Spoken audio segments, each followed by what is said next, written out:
তো তোমাদের বাড়িতে কি পটল দিয়ে রান্না শুরু হয়ে গেছে? আমাদের বাড়িতে কিন্তু আজকে প্রথম পটল এনেছে। তো ভাবলাম পটল দিয়ে ডিমের ঝোল করা যাক, তা আবার সজনে খাড়া দিয়ে। কেমন লাগে সজনে খাড়ায় পটল আর আলু দিয়ে ডিমের ঝোল খেতে? তো চলো আজকে একটা না দুটো রেসিপি একসাথে দেখাবো। তার আগে কমেন্টে জানাও যে এই পটল দিয়ে আলু আর ডিমের ঝোলটা কেমন লেগেছে। আর এটা কিন্তু শুধু টমেটোর আচার না, মানে টমেটোর চাটনি না, এটা হলো টমেটো দিয়ে লাল আলুর চাটনি। এই রেসিপিটাও লাস্টে তোমাদের দেখাবো। তো এই দুটো রেসিপি তোমাদের দেখতে কেমন লাগলো অবশ্যই কিন্তু আমাকে জানাতে তোমরা ভিডিও শেষে একদম ভুলবে না। তো আর কি, চলো এবার ভিডিওটা শুরু করা যাক, মানে রেসিপিটা শুরু করা যাক। আজকে দেখলাম বাবা বাজার থেকে এত শাকসবজি এনেছে, তার মধ্যে খেটা শাক তো এখন আমাদের বাড়িতে প্রায় প্রতিদিনই রান্না হচ্ছে। আচ্ছা, খেটা শাক ঝিঙা আলু দিয়ে তোমরা কি একটা ঝোল খেয়েছো? যদি না খেয়ে থাকো আমায় কিন্তু জানিও, আমি একদম খুব ভালো করে রেসিপিটা তোমাদের সাথে শেয়ার করব। আর ওই যে দেখলে পটল এনেছে, পটলগুলো মা কিন্তু এরকম ভাবে আড় প্যাচ করে কেটে রেখেছে। আর পটলটা কাটার পরে এইদিকে কিন্তু আলুগুলো বেশ ডুমো ডুমো করে কেটে রেখেছে। এখন নতুন আলু না বেশ মানে অনেকক্ষণ ধরে সিদ্ধ হওয়ার জন্য টাইম লাগে, তাই একটু ছোট ছোট করে কেটেছে, কিন্তু ডুমো ডুমোই লাগছে। আর এদিকে পেঁয়াজ কাঁচা লঙ্কা আর বেশ খানিকটা টমেটো কেটে নিয়েছে। এইদিকে কেটে নিয়েছে বেশ খানিকটা সজনে ডাঁটা। এই সজনে ডাঁটাগুলো বাজার থেকে এনেছে, আমাদের কাছে সজনে ডাঁটাগুলো এখনো বড়ই হয়নি। আর এইদিকে কিন্তু একদম শিলনোড়ায় আদা আর রসুন বেটে রেখেছে। আর এইদিকে আমরা বাড়িতে 3 জন লোক, তো 3টা ডিম সেদ্ধ করতে দিয়েছে। এবার ডিমটা সেদ্ধ হওয়ার পর একটা হাসির কথা শোনো, এই যে মা ডিমটা ছাড়াচ্ছে, এইটা দেখো কত ইজিলি ভাবে ছেড়ে যায়। আর আমি না মাঝে মধ্যে ভিডিও দেখি ইউটিউব ফেসবুকে মামার ডিম সেদ্ধ, ডিমগুলোকে কেটে মানে হাফ বয়েল ডিমগুলোকে কেটে মধ্যখান থেকে আর কি একটা না পুর দেয়, আর সবাই খায়। আমার খাওয়ার এত ক্রেভিংস হয় না, বাট আমি কোনোদিন ঘরে ট্রাই করিনি। তোমরা যদি চাও আমি কিন্তু একদিন ঘরে ট্রাই করতে পারি। দেখো এই ডিমটা কত সুন্দরভাবে ছেড়ে গেল, আর ডিমটা হাতে নিয়ে গেলে মানে কোনো খুদ নেই, ডিমটা এত সুন্দর করে ছেড়ে গেছে। আর এই ডিমটা যখনই ছেড়েছে আমি মাকে বলেই দিই যে এই ডিমটা কিন্তু আমার, এই ডিমটা কিন্তু তুমি খাবে না, এই ডিমটা বাবাও খাবে না, এই ডিমটা আমি খাবো। তো তারপরে মা বলছে ঠিক আছে এটা তুই খাবি। এবার যখন বলছে আর পরের দুটাও ভালো করে ছাড়বে, তুই দেখ এবার যখন তার পরেরটা ছাড়তে যাচ্ছে, তার পরেরটাতে এতটা ডিমটা নষ্ট হয়েছে না। আর এই দেখো ডিমটা কেমন পাড়া ছেড়েছে, একদমই ভালো লাগছে না ডিমটা দেখতে। তো তাতে কি আছে, ডিমটা তো খাওয়া হয়ে যাবে, পেটকে চলে যাবে, কিন্তু খুঁড়া খুঁড়া হয়ে গেছে। আর আরেকটা ডিম ভালোই মানে ভালোই ছেড়েছে, কিন্তু একটু কুসুমটা দেখা যাচ্ছে। তো এবার চলো রান্নাটা শুরু করা যাক। এদিকে আমরা ডিমও ছাড়িয়ে নিয়েছি, সব সবজি বাটা বুটি সব করে নিয়েছি। তো সবার ফার্স্টে আলুটা ভাজবো। আমরা না প্রত্যেকটা রান্নায় সরষার তেল দিয়ে করি, চাষের সরষা ভাঙিয়ে তেল করা হয়, তাহলে সরষার তেল দিয়ে খাওয়া উচিত। কারণ কি এখন বাজারে যে কোনো তেলে এত ভেজাল, এর থেকে নিজে যদি সরষা ভাঙিয়ে তেল করে খাওয়া হয়, এর থেকে মনে হয় সুখের খাবার আর নেই। আর এই তেলে এত টেস্ট লাগে না খেতে, যে কোনো রান্নাতে খুব ভালো লাগে। শুধু আলু ভাতে মেখে খাওয়া হয় না, এই লঙ্কা তেল দিয়ে তাতেও ভালো লাগে।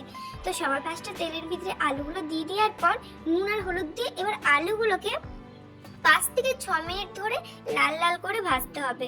আর এই লাল লাল করে ভাজার পর যখন তরকারিটা হয়ে যাবে, এই আলুগুলো দিয়ে না ভাত মেখে খেতে অনেক ভালো লাগে, আর অন্য কোনো তরকারি লাগে না।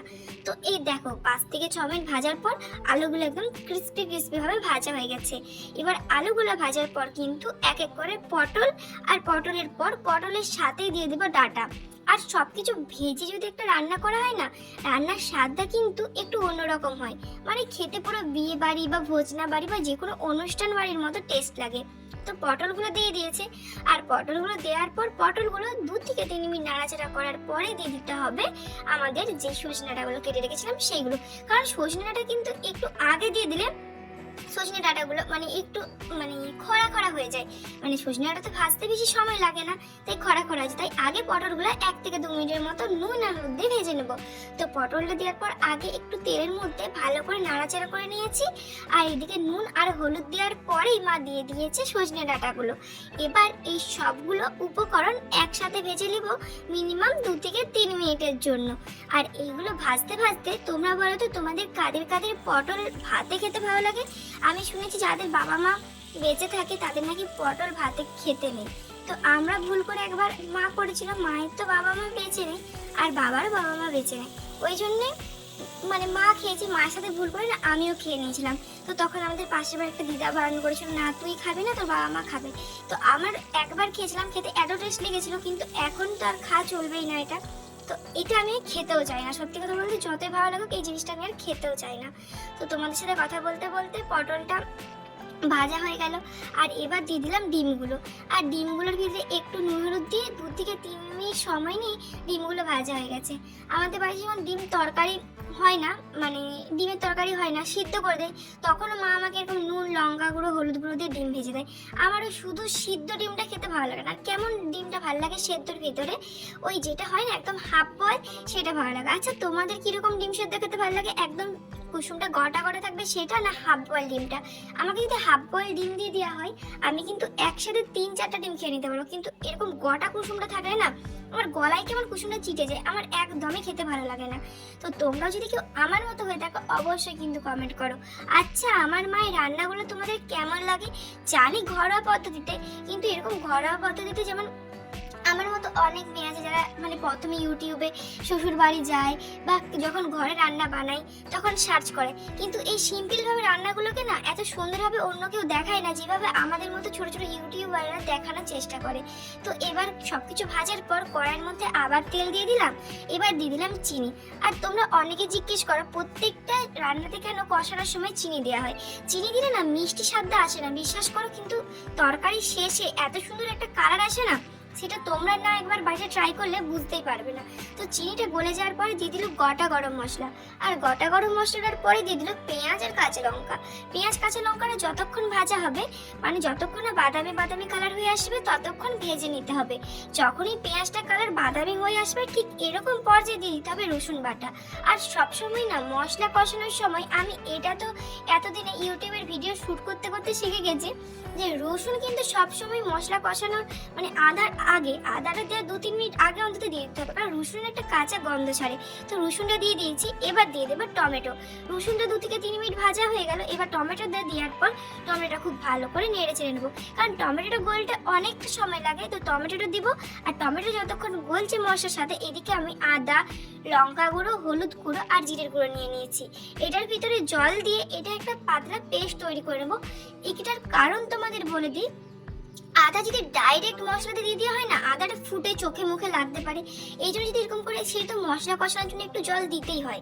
এরকম ভাবে যদি জলের সাথে আদাটাকে গুলে একদম সব মশলা দিয়ে এটাকে একদম ডাইরেক্ট মশলাতে দেওয়া হয় তাহলে কিন্তু আমাদের শরীরে কোনো ক্ষতি হবে না, আর টেস্টেও ভালো আসবে, আর তোমাদের কোনো কষ্ট করতে হবে না যে এক এক করে মশলা দিতে হবে যদি বেশি পড়ে যায় বা কম পড়ে যায়। তো আদার ওই পেস্টটা দেওয়ার পরে কিন্তু মশলাটা খুব ভালো করে কষিয়ে নিয়েছি, আর কষিয়ে নেওয়ার পর যেগুলো আগের থেকে ভেজে রেখেছিলাম পটল আলু ডিম সজনে ডাঁটা সবগুলো ভালো করে এবার মশলার সাথে কষাবো।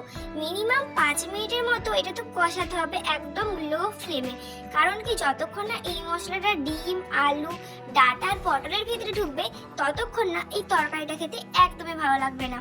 তো এটা এবার 5 থেকে 6 মিনিটের মতো মা কষিয়ে নেবে, আর কষিয়ে নেবার পরে না আমার মা সবসময় যখন ঝোল করে না সব ঝোলের পরে আমার মা কিন্তু গরম জল ইউজ করে। তোমরাও কিন্তু যে কোনো রান্নাতে যখন ঝোল করবে গরম জল একটু যদি দিতে পারো তাহলে কিন্তু দারুণ হয়। আর এই দেখো সাইডে গরম জলটা বসিয়ে রেখেছিল দিয়ে দিয়েছি। এবারে এটাকে খুব ভালো করে নাড়াচাড়া করে জলটার সাথে রেখে এটাকে ফুটতে দেবো যতক্ষণ না এই জলটা মরে যাচ্ছে, কারণ নতুন আলুগুলো তো সেদ্ধ হতেও বেশ খানিকটা টাইম লাগে।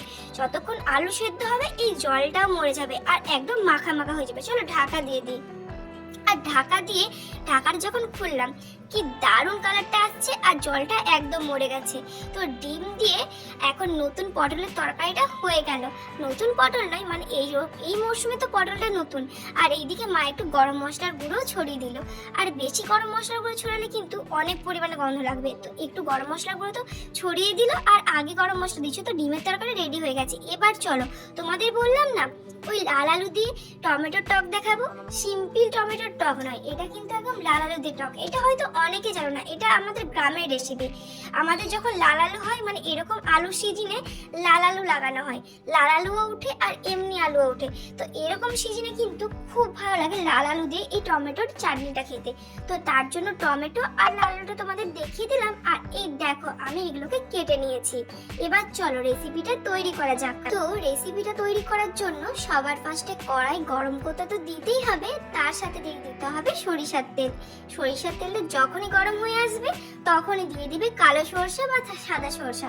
আর এই সরষাটা দেওয়ার পর এত সরষাটা ফুটছিল না যে মা যখন লাল আলুটা দিচ্ছিল তখন আমি তো সরে যাচ্ছিলাম।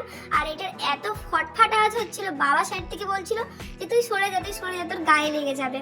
কারণ ঘরের একমাত্র মেয়ে আমি, একটু তো আদর যত্ন বেশি পাবই। তো এবার সর্ষেটা তেলের সাথে খুব ভালো করে ভাজা হয়ে যাবার পর লাল আলুটা দিয়ে দুটো কাঁচা লঙ্কা দিয়ে দিলাম, তার সাথে দিলাম নুন আর হলুদ গুঁড়ো।